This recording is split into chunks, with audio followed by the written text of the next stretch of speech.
So, I love supremely spicy hummus. I'm something of a supremely spicy girl, both in life and in hummus. And unfortunately, where I live in Brooklyn, the closest grocery store to me is very unreliable. Sometimes it has supremely spicy hummus, sometimes it doesn't. Sometimes it barely has produce. Every day's an adventure. So I thought, wouldn't it be fun if I tried to make my own supremely spicy hummus? And I want you to know I'm taking this seriously. I've done the research. I've consulted the Sabra website and looked at the list of ingredients. I've taken detailed notes. I've looked through other recipes online that claim to be a supremely spicy copycat recipe. I don't know, I'm a little unconvinced. So I'm gonna go my own way today, and we're going to see how we do. We're going to see how close we can get. Let me tell you the plan.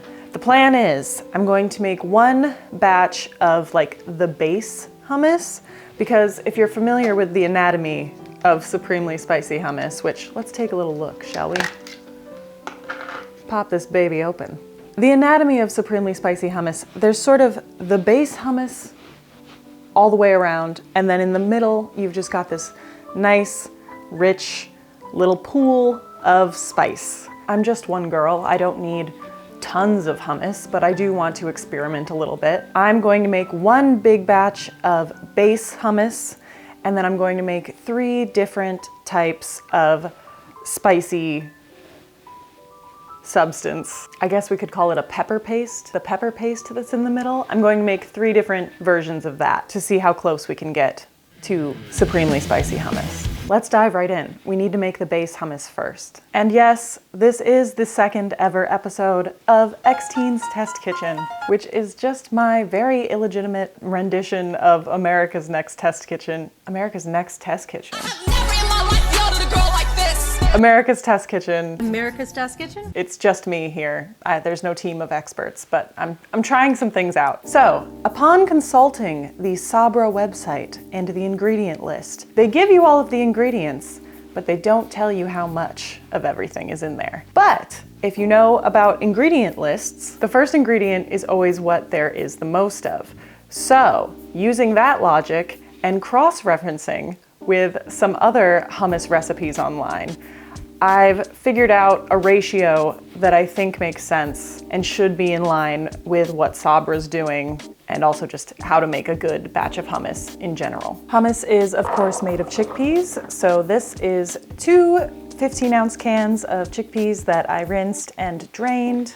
And chickpeas were the very first ingredient listed on the Sabra website. The second ingredient listed on the Sabra website was water, which is funny because most of the other recipes I looked at don't call for that much water, just a tablespoon or 2. But of course, Sabra's trying to save some money, make a little more profit. The third ingredient listed is tahini, and I'm going to add about 4 tablespoons of tahini. Tahini is just ground up sesame seeds, and it is a little separated, and it does look a little gross, but that's okay. That's just the nature of tahini. The next ingredients listed are soybean oil and or sunflower oil. I don't have that, so I'm just going to use olive oil, which is what most of the other recipes that I saw online called for. And I'm going to add about 4 tablespoons of olive oil.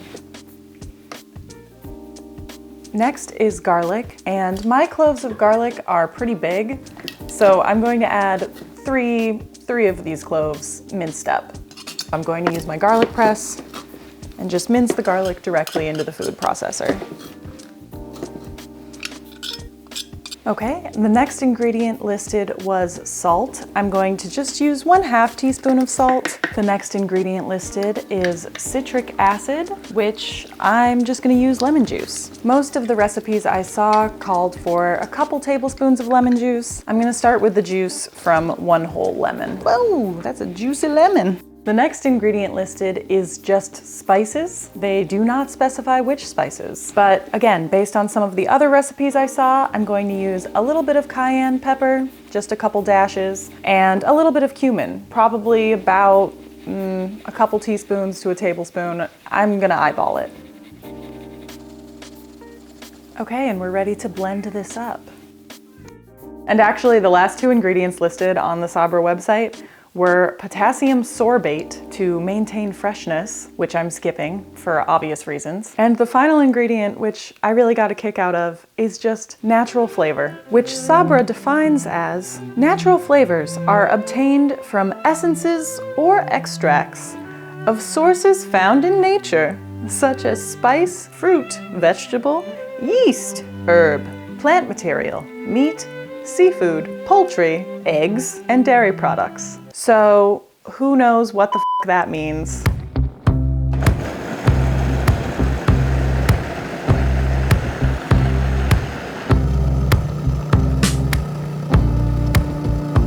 Look at that. That's a nice, smooth, beautiful hummus. Let's take a little taste and see how it is. I mean, this would be a big taste, but I just wanted to show you the texture. Let's see. Ooh. Okay, yeah. That's pretty perfect. It's a little bit garlicky, but not too much. Not too much lemon juice in there. Well balanced. Perfect base for what we're about to do. One of the ingredients listed in Sabra's nutrition info that we did not include in our hummus base was red bell pepper. It was pretty close to the top too. It was the 5th ingredient listed, so I can only assume that red bell pepper makes up the bulk of the pepper paste component in the center of every Supremely Spicy Hummus tub. Armed with this knowledge, I am roughly chopping my red bell pepper and packing it into my Vitamix blender since my food processor is currently full of hummus. I'm also adding about a tablespoon of olive oil so that it blends up a little easier and the end result is a little creamier. This will serve as the base of each of the 3 pepper pastes I'm going to make.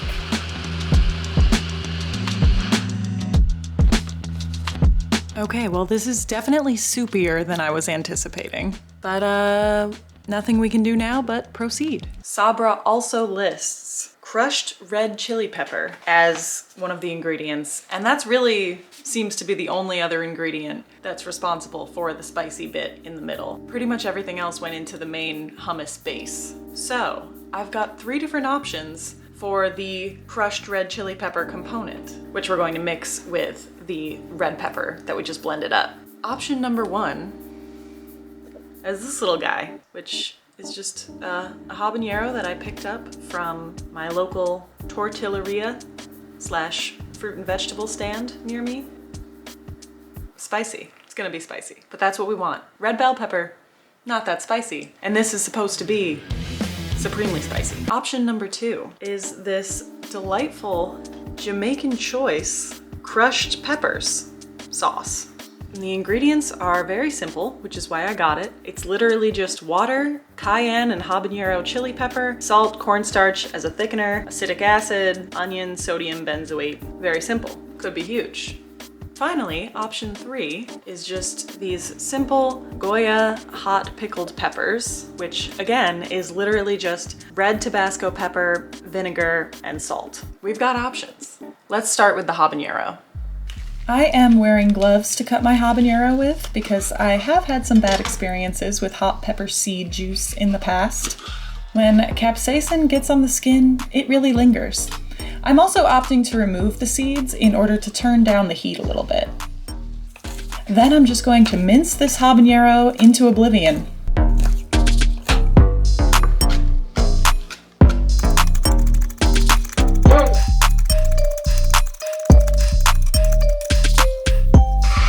Let me just collect this with my bench scraper. And then I'm going to add a couple heaping spoonfuls of the blended red bell pepper to a little bowl and add the minced habanero to that. And that's it. This is our pepper paste option number 1. I'm going to use the hot pickled peppers for option number 2. So let's crack this little bottle open, and immediately there is more liquid in here than I was anticipating. So I'm going to quickly pour some of that out before excavating a bunch of these hot little peppers with a knife. You're free from your watery grave for now, hot peppers, but soon you will be inside me. Then, using my sharp knife, I'm going to mince the crap out of these as well. And I really took care to make sure I finished the job thoroughly. Once satisfied, I'm collecting these with my bench scraper. And then, same as before, I'm scooping out a couple spoonfuls of the blended red bell pepper and adding the minced hot pickled peppers to that. And that's pepper paste option number 2. Finally, for option number 3, I'm going to pour the rest of the blended red bell pepper into a little bowl and then add the Jamaican Choice crushed peppers sauce. This sauce is a little thicker and more goopy than I was expecting, so I'm just adding a little bit, stirring it in, and then I decided I probably needed a little bit more. So I'm going to stir that in, and here we have it. This is pepper paste option number 3. Check it out. The gang's all here.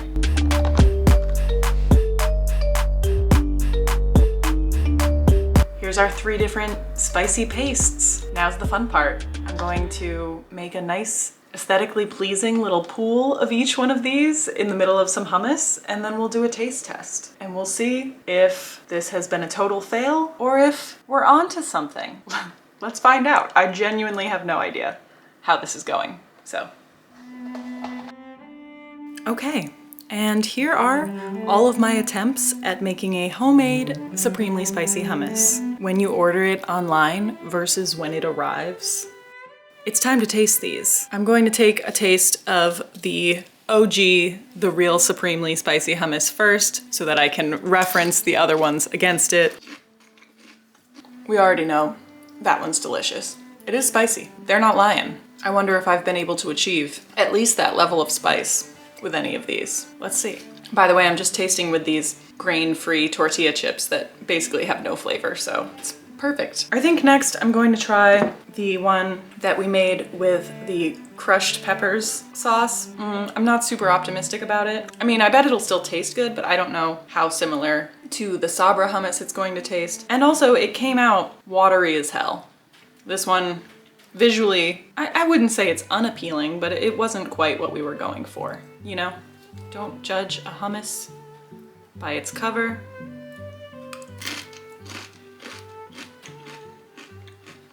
Okay, wait. I mean, it doesn't taste bad, so don't get it twisted, but it's like not that spicy. It's not that spicy. Let me get like more of the spice and see. Really load it up on a tiny chip.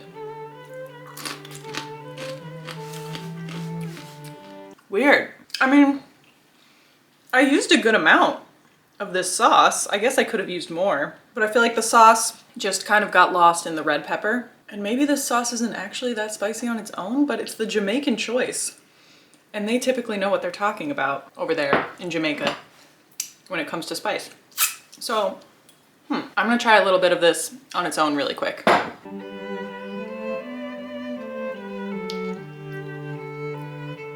don't know why it tastes a little sweet. Is it the cornstarch? Maybe it's the onion? It is definitely hot, but it's not as hot as I was expecting. Yeah, I guess I could have used more, but it was already so watery. Honestly, this one, sort of a wash. This isn't it. So that's something we learned. Next up is our just straight up habanero and red bell pepper mixed. Oh, I'm dripping. This one is also wet. This one has the potential to be very spicy. Get right in there, take some risks, you know?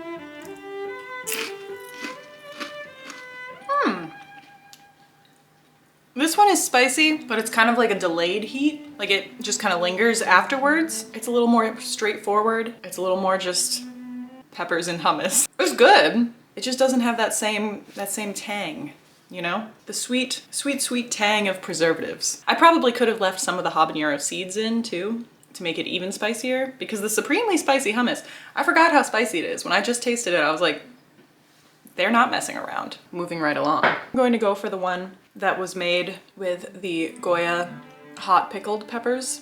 That one visually looks the most similar to the Supremely Spicy Hummus, I think. So let's try this one. Gotta get that spice. I'm a little spooked.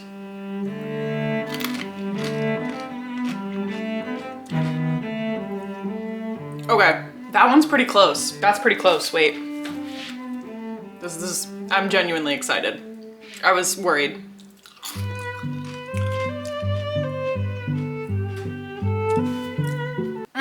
I wonder if it's the vinegar that makes it taste more similar. Maybe like the preservatives that are in I mean, that would make sense. The preservatives that are in, which is just vinegar, I think. Acetic acid and water.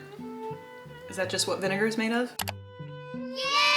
The vinegar that's preserving these pickled peppers, I think, mimics the taste of the preservatives in the Sabra store-bought hummus pretty well. The clear winner, drum roll, please. Our beautiful angel made with the Goya hot pickled peppers. This tastes very similar to the Supremely Spicy Hummus, and it looks the most appealing too. So that's a win. I feel like this is it. I feel like the Goya hot pickled peppers mixed with blended up red bell pepper and a little bit of olive oil with just a nice solid hummus base. Very close to the Supremely Spicy Hummus. I feel like I've accomplished something because I truly did not see this as an option in any of the recipes that I looked at online.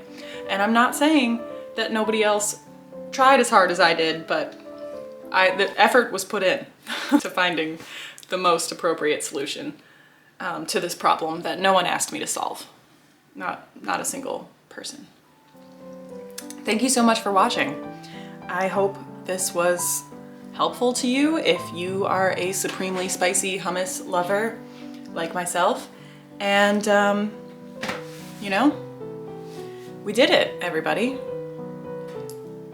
Please, you know, go ahead and subscribe. Let's hang out again soon. I'll be here.